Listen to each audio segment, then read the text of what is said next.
자, 오늘 말씀은요. 사무엘상 21장 지난주 강의하면서 아기스 앞에 이제 그 죽음의 자리에서 풀려난 다윗이 시편을 기록한 곳이 있습니다. 사무엘상 22장 가기 전에 그 시편을 한번 살피고 갔으면 좋겠습니다. 그래서 오늘 본문의 말씀은 시편 56편입니다. 시편 56편. 제가 지금 구약 성경 842페이지 시편 56편 1절로부터 13절까지 이 말씀을 가지고 사무엘상 21장 이후에 노래를 통하여서 시편은 곡조 달린 노래가 될 수 있습니다. 바로 이 아름다운 시와 곡조 달린 이 찬양을 통하여서 우리들 가운데 하나님의 선명하신 뜻이 발견되어졌으면 좋겠습니다. 교독하면서 같이 봉독하였으면 좋겠습니다. 시편 56편입니다. 하나님이여 내게 은혜를 베푸소서. 사람이 나를 삼키려고 종일 치며 압제하나이다.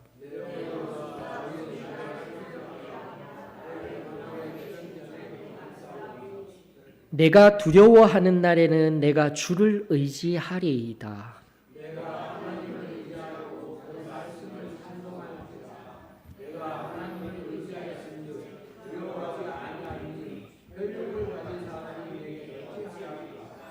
그들이 종일 내 말을 곡해하며 나를 치는 그들의 모든 생각은 사악이라.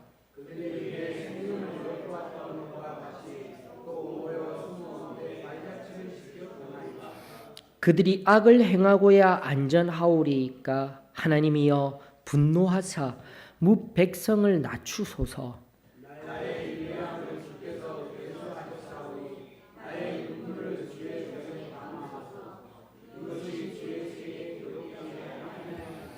내가 아뢰는 날에 내 원수들이 물러가리니 이것으로 하나님이 내 편이심을 내가 아나이다.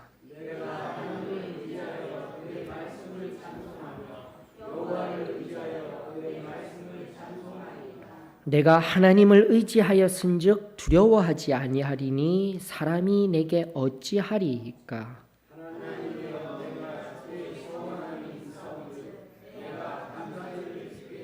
다 같이요.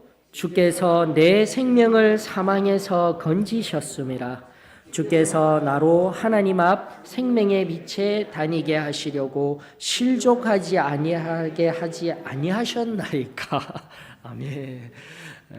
마지막 말씀이 아니하게 부정용법들이 두 번에 걸쳐서 사용되면서 우리를 혼란스럽게 하고 있습니다. 결국은 13절 말씀 살려주시겠다라는 의미시죠.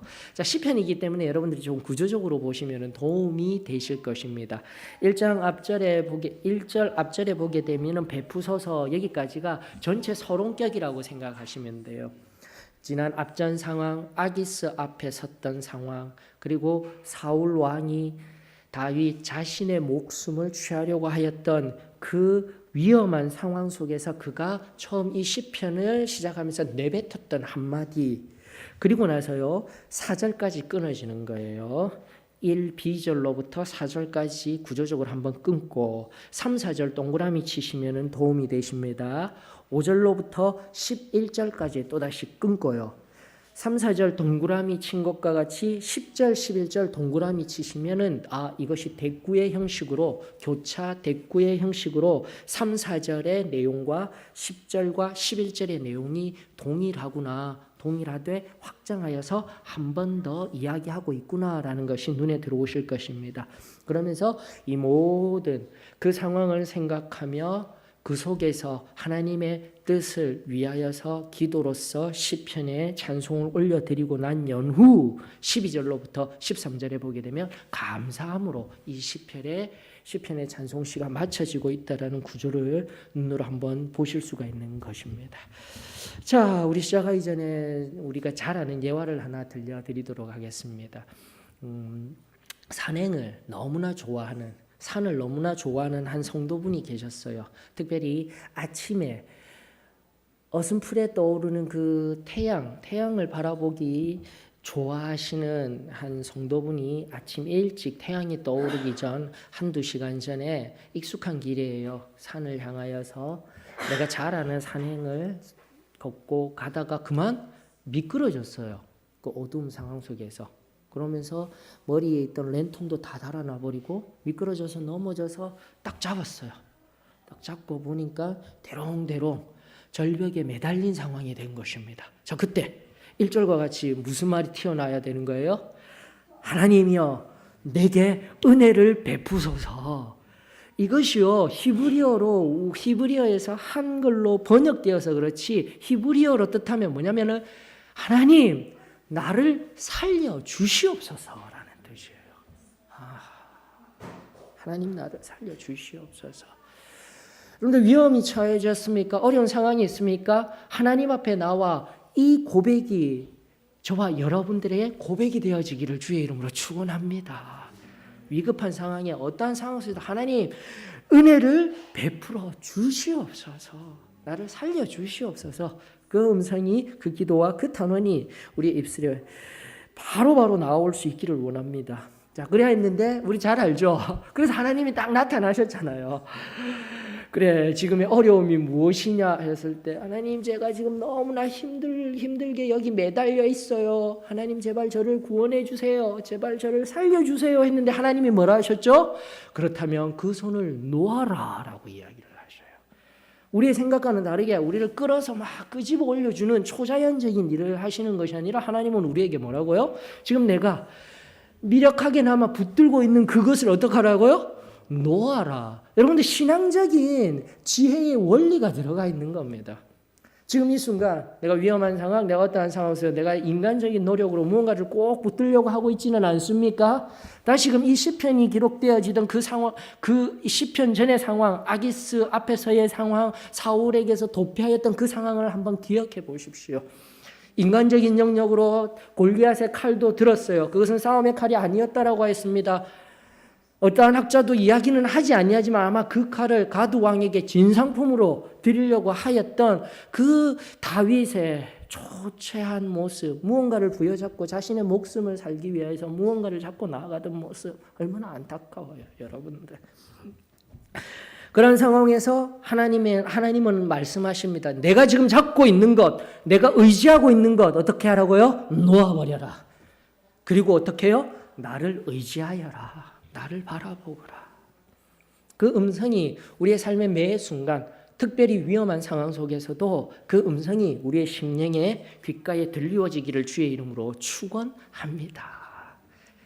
그러나 우리는 이 예와 한 번씩 들으셨죠? 어떻게 하였죠? 뭐라고 합니까? 하나님 말고 다른 사람 없어요. 하나님 말고 다른 사람 없어요. 하나님 살려주세요. 처음에 시작했던 그 상황 속에서 하나님이 말씀하시고 하나님이 원하신 뜻, 그 구원에 놀라운 하나님의 말씀이 선포되어지고 들려지고 있는 이 순간에도 우리는 하나님 말고 다른 구원이 없습니까? 하나님 말고 다른 것이 없습니까?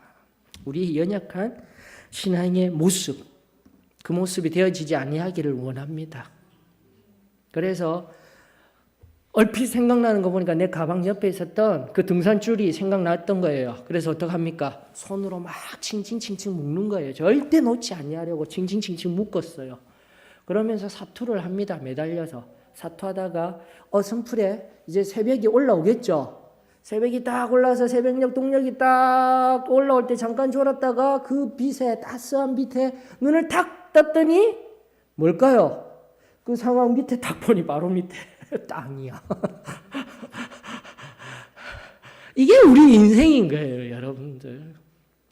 어둠 속에서요. 하나님의 생명의 빛 없이 우리의 삶을 뒤돌아보면 뒤돌아보니 내가 그때 하나님 말씀에 순종만 하였다랍니다. 하나님이 가장 편안함과 가장 좋은 길로 인도하여 주었을 텐데 내가 결코 놓지 못하였던 나만의 방식, 내 지식, 내 지혜로 지금까지 하나님이 우리를 사랑하시며 노우라 하셨던 그 음성 앞에 내가 불순종하지는 아니하였는지 오늘 우리 자신을 다시 점검하며 하나님 앞에 나아가는 은혜가 있기를 원합니다. 다시 한 번 더 우리 하나님 앞에 하나님 나를 살려 주시옵소서. 그 고백 속에 하나님 말씀하시며 우리 앞에 해결의 실마리를 풀어내어 주실 때 하나님 감사합니다. 하나님 말씀대로 내가 순종하겠습니다. 이렇게 나아가는 은혜가 있기를 원합니다. 여러분들 특별히 한 번씩 저의 간증을 들려드리고 있습니다. 우리 소망교회에 저의 이제 어린 날로부터 자라온 환경을 모르셨던 분은 한 번씩 이야기하시더라고요. 귀공자와 같이 그냥 화초 수분과 같이 잘 자란 사람으로 그렇게 때로는 저 자신을 바라보는데 그게 은혜입니다, 여러분들. 지금에 있는 나를 바라보면서 그러한 이미지를 만들 수 있다라는 것, 제 얼굴을, 제 모습을 바라보면서 거친 삶, 아파하였던 과거, 그리고 아무렇게나 자랐던 것 없이 하나님 은혜 안에서 아름다운 이미지를 그려낼 수 있는 것, 그게 하나님의 제게 그러한 이미지가 투영될 수 있었으면 하나님께 감사를 드렸습니다. 비단 저뿐만이 아니라 저는 우리 소망교회 모든 분들의 지금 현재의 모습이 되었으면 좋겠습니다. 자, 그런데 그렇지 않아요.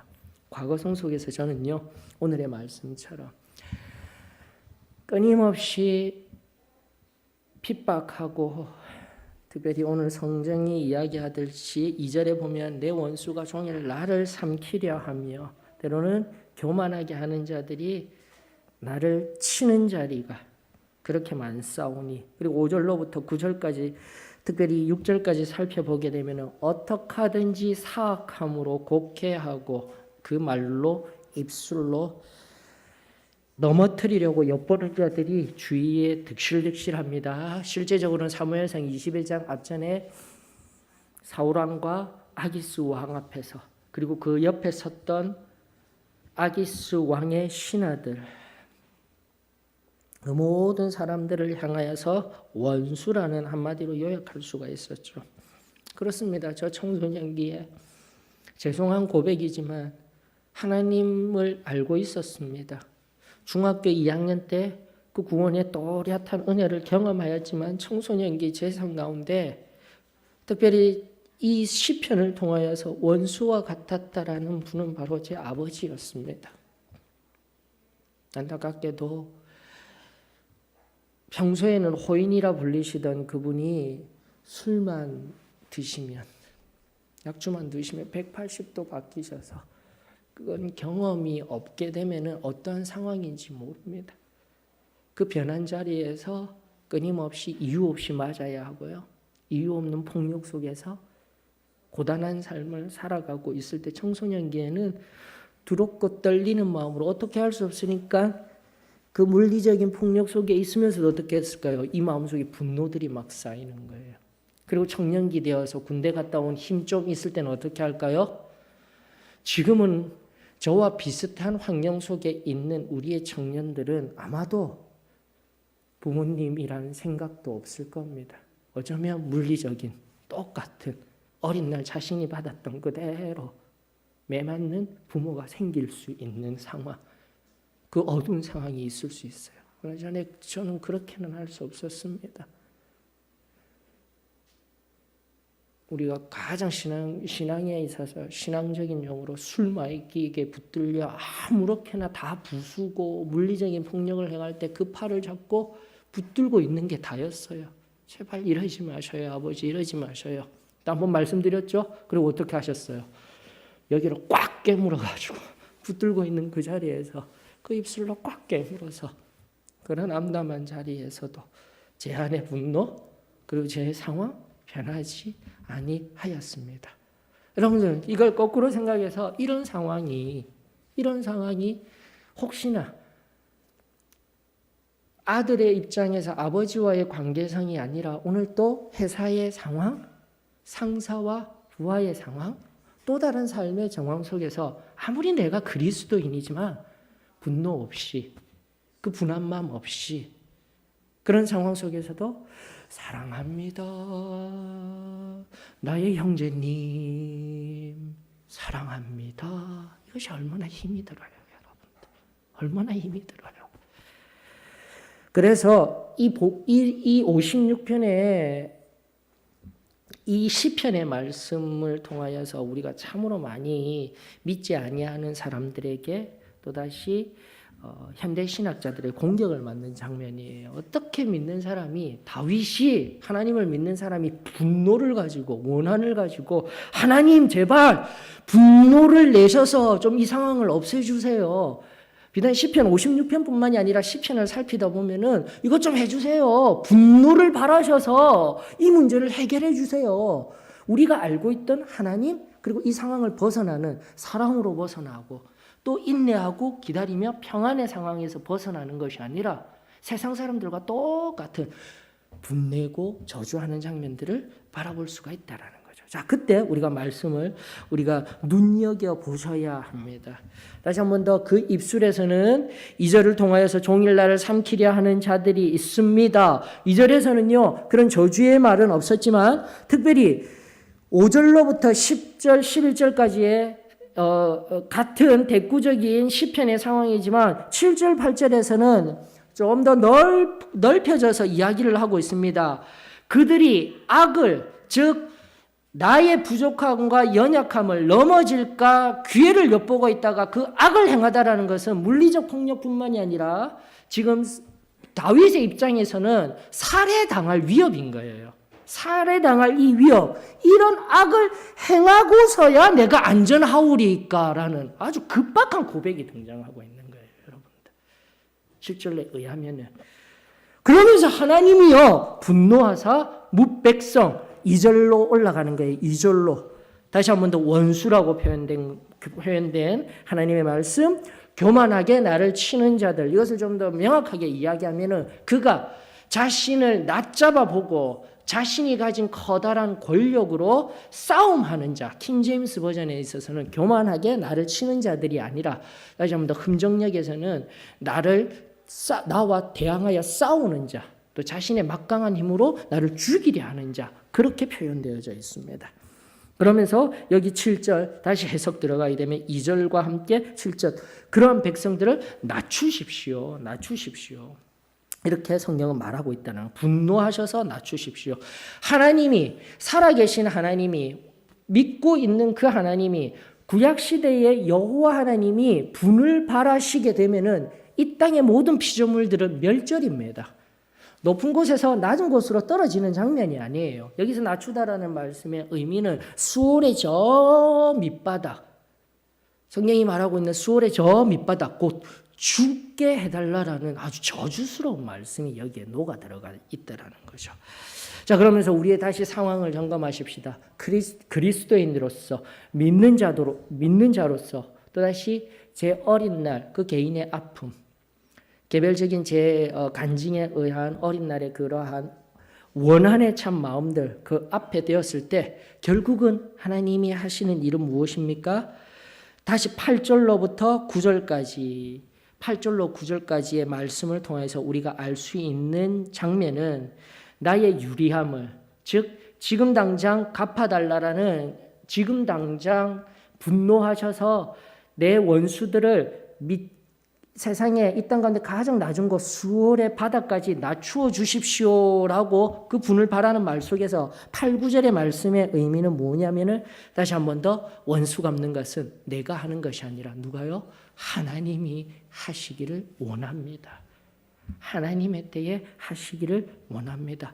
다만 내가 눈물을 흘리는 것, 이 눈물 방울들 하나 주님의 병에, 여기서는 원어적인 의미는 병, 그 구약 시대 때 다윗 시대 때에 눈물을 담을 만한 작은 병 없습니다. 가죽 부대에다가 내 눈물을 담아내셔서 주님이 알아주십시오. 주님이 알아주십시오. 근데 신학적으로 간단하게 가십시다. 간단하게 신학적인 의미는 뭐냐면, 여러분들 가죽 부대에 들어간 눈물 한 방울 한 방울이 어떻게 될까요? 그 당시 시대에는요 결코 남아있지 않습니다.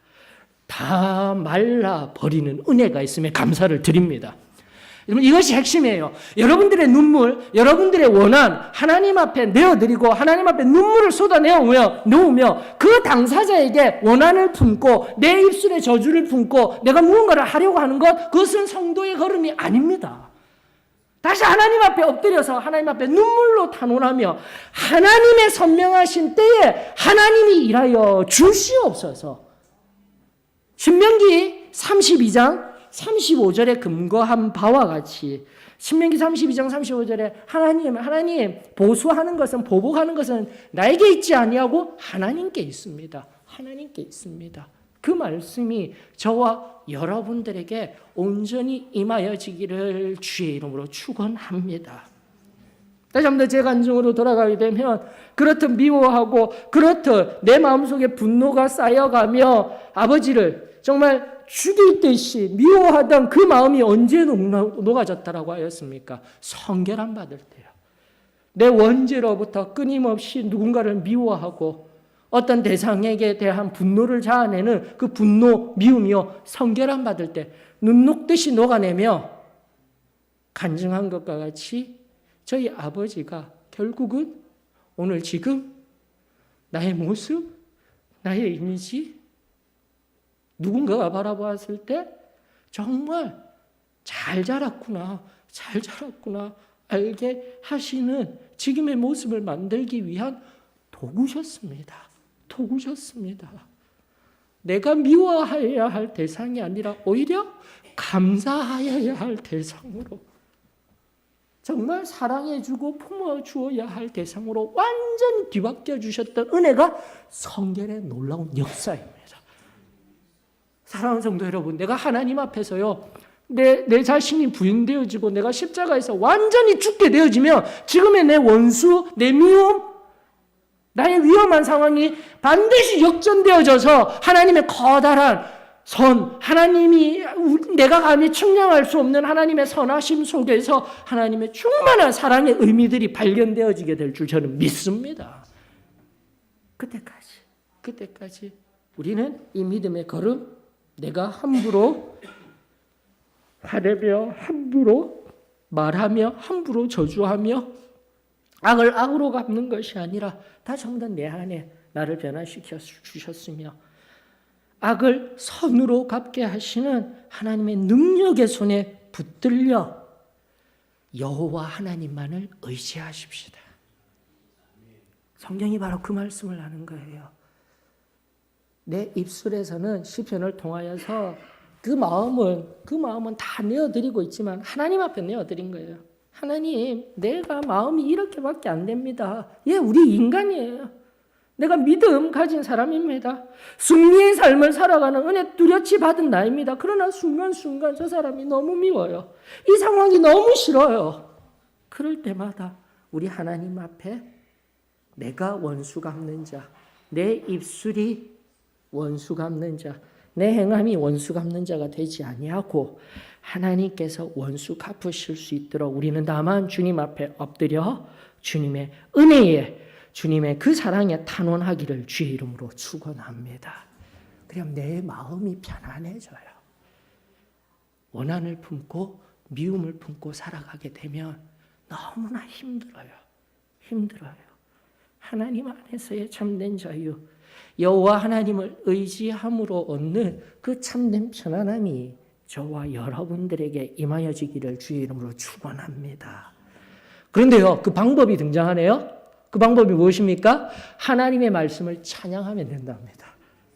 여호와 하나님을 의지하는데요, 바로 그렇게 힘들고 어려운 상황 속에서요, 기도하면 됩니다. 말씀 보면 됩니다. 이런 것들이 있는데 가장 좋은 방법은 하나님의 말씀으로 된 찬양을 올려드리는 거예요.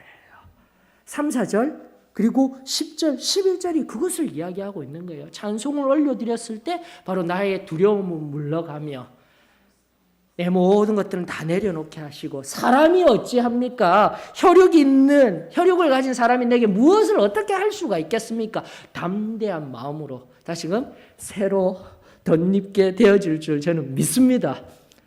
여러분들 그럴 때마다 제가 힘들고 어려울 때마다 부르는 찬송이 있는데 언젠가 한 번씩 제가 소개시켜 드렸어요. 마지막 찬송은 찬송가 461장이에요. 십자가를 질 수 있나. 순간순간 십자가를 바라보게 하고요. 주님이 또 저에게 물으시는 거예요. 목회자의 삶을 살아가고 있는 저에게 너 십자가를 질 수 있니? 하고 물으면서 제가 이기게 하는 힘이 되는 말씀이 우리 마지막에 부를 461장인데 제게 힘이 되는 한 말씀이 뭐냐면 그 전에 또 제가 소개시켜 드리려는 찬송의 말씀의 찬송 소개시켜 드리려는 말씀이 무엇이냐면 스바냐서 3장 17절 언젠가 한번 소개시켜 드렸어요. 정말 힘들고 어려울 때 바로 그 스바냐서 3장 17절 말씀 우리 다 같이 한번 읽어 보십시다. 시작.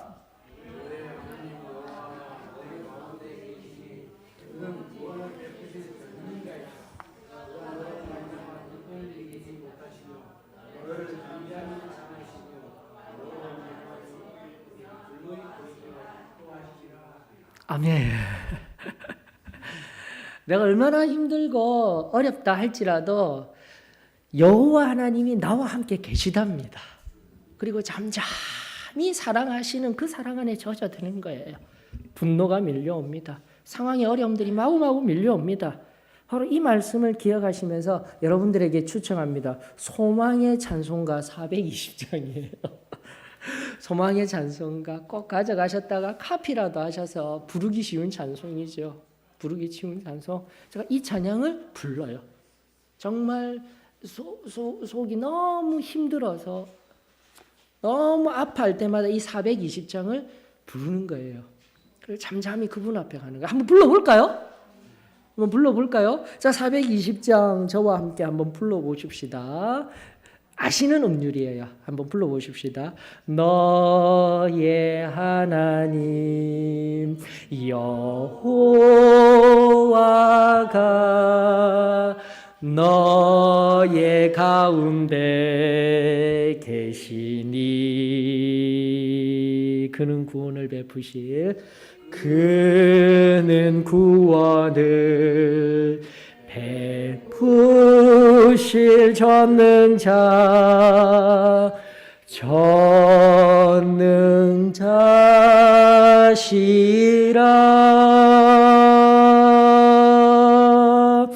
그가 너로 인하여 기쁨을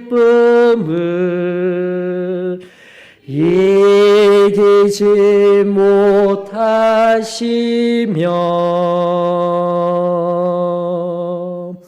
너를 잠잠히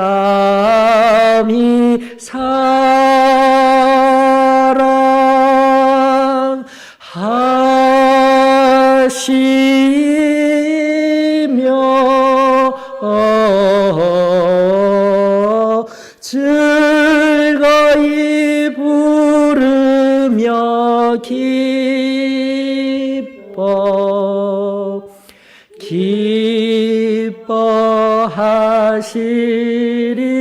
기뻐하시리라. 아멘.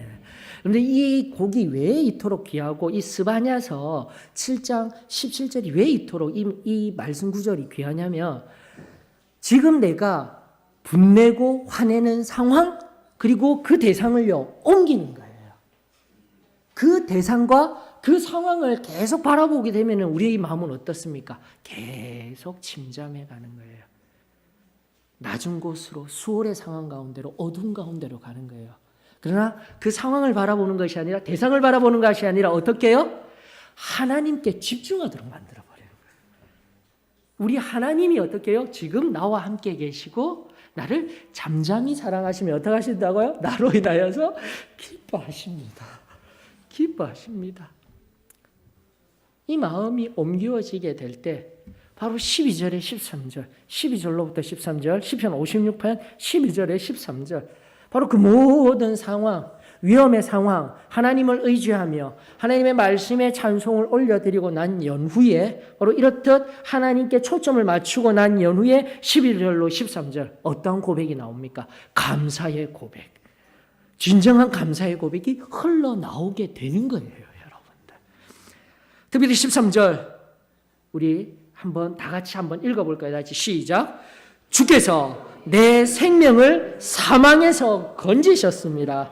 주께서 나로 하나님 앞 생명의 빛에 다니게 하시려고 실족하지 아니하게 하지 아니하셨나이까. 이중의 부정을 사용하여서요, 확실한 긍정법으로 사용하고 있는, 나를 절대 넘어지지 아니하게, 오히려 나아가 나는 원했었어요. 수월에 가장 밑바닥으로 저 원수들이 들어가야 합니다. 내 입으로 그들에게 저주할 수도 있었지만 그것은 하나님께 내어드리고 난 연후에 어떻게 하더라고요? 나로 오히려 수월의 그 어둠에 침잠한 상황, 세상 사람들같이 악을 악으로 갚아내며 서로 미워하고 다투는 상황 속에서 하나님이 건져 올려내어 주시고 생명의 빛 가운데로 걸어가게 하시는 이 은혜, 저와 여러분들의 은혜가 되어지기를 원합니다. 그러면서 12절에 근거한 감사가 흘러나와야 되는 거예요. 감사가 흘러나와야 되는 거예요. 말씀의 마지막을 향하여 나아가십시다. 어느 건망증 환자가요, 좀 더 이해하기 쉽도록 하십시다. 건망증 환자가 이제 심리적인 문제이기 때문에 심리 상담사 앞에 놓여서 왔습니다. 선생님, 제가요 건망증이 너무 심해요. 어떻게 해야 하죠? 선생님이 말씀하십니다. 그래요? 만약 그렇다면 구체적으로 어떠한 상황이 있나요? 하나하나 제게 한번 말씀해 보시지 아니하겠습니까? 그런데 그 사람이 뭐라 했을까요? 그런데 누구셔요? 심각하죠. 그때 심리상담사는 바로 캐치해내었을 것입니다. 이 사람이 얼마나 심각한지 여러분들, 그런데 우리의 신앙이 이럴 수 있는 거예요. 하나님이 이토록 놀라운 은혜를 주셨고 또다시 하나님 앞에 서게 되었을 때 하나님이 우리를 또다시 감사와 기쁨의 자리에 놓이게 하시는데 우린 그걸 잊어버려요. 하나님 앞에서 하나님 당신 누구세요? 하는 거예요. 하나님 당신 누구세요? 사랑하는 성도 여러분, 다시 한 번 더 우리 하나님 앞에 그 위험과 어떠한 상황 속에서도 찬송을 하며 하나님을 꼭 붙들며 기도를 하며 하나님을 만나서 나의 마음 가운데 또다시 평안을 주시고 나에게 기쁨을 허락하여 주신 것과 같이 주신 그 하나님께 감사하는 은혜가, 이 말씀과 같이 감사하는 은혜가 저와 여러분들의 신앙의 걸음이 되어지기를 원합니다. 제가 13절 볼 때마다요, 은혜가 있는 거예요. 어제도 오늘 한 영혼, 제가 그 홍정학 씨입니다. 홍정학 씨. 이틀 동안 찾아오셨어요. 찾아와서 누가 봐도 우락부락합니다. 어디 그뿐입니까? 덩치 큰 사람들, 이상한 노숙자들 많이 오셔요. 왔을 때 제가 두렵고 떨리면은 그 사람들은요 바로 캐치해냅니다. 더 얕잡아 보고요, 더 막무가내가 되어버려요. 그러나 하나님 주시는 평안함 속에서 한마디 같이 대화하고 내 안에 주신 그 사랑의 언어들을 풀어내며 나누었을 때 순한 양같이 변해 있는 거예요. 순한 양과 같이 변해 있는 거예요. 그러나 그 과정 속에서는요, 여기까지 막 치밀어 오르는 거예요. 그래서 오늘도 좋지 않은 모습을 보였다라고 하였습니다. 그러나 바로 그때 우리는 어떻게 해야 합니까? 하나님 앞에 내가 그냥 토해내고 내가 아무렇게나 악하게 행동해버리면 우리 하나님 십자가의 그 영광이 다 가려지는 거예요. 다 가려지는 거예요. 목회자도 마찬가지입니다. 매 순간순간마다 턱까지 차오르는 이 삶의 상황, 분노의 상황 속에서도 또다시 십자가에 달린 예수 그리스도, 나로 다시 한 번 더 내 모든 옛적 죄악들을, 그리고 지금도 편안함을 허락하여 주시는 우리 하나님을 바라보며 나아갈 때에 내 입술에, 내 삶의 모습 속에, 그리고 우리 입술 속에, 우리의 삶의 모습 속에 예수 그리스도의 향기만을 나타내는 인생, 그것이 바로 여러분들 세상의 빛이 되어 참된 빛으로 나도 살고 그 누군가를 살려내는 진정한 생명의 빛이 되어질 줄로 믿습니다. 여러분들 십자가를 지십시다. 한번 더 예수님 기억하시면서 어떠한 상황 속에서도 주님 주신 희생적인 그 사랑 잊지 아니하며 손으로 악을 물리쳐 이겨내는 저와 여러분들이 되어지기를, 한 주가 되어지기를 주의 이름으로 축원합니다.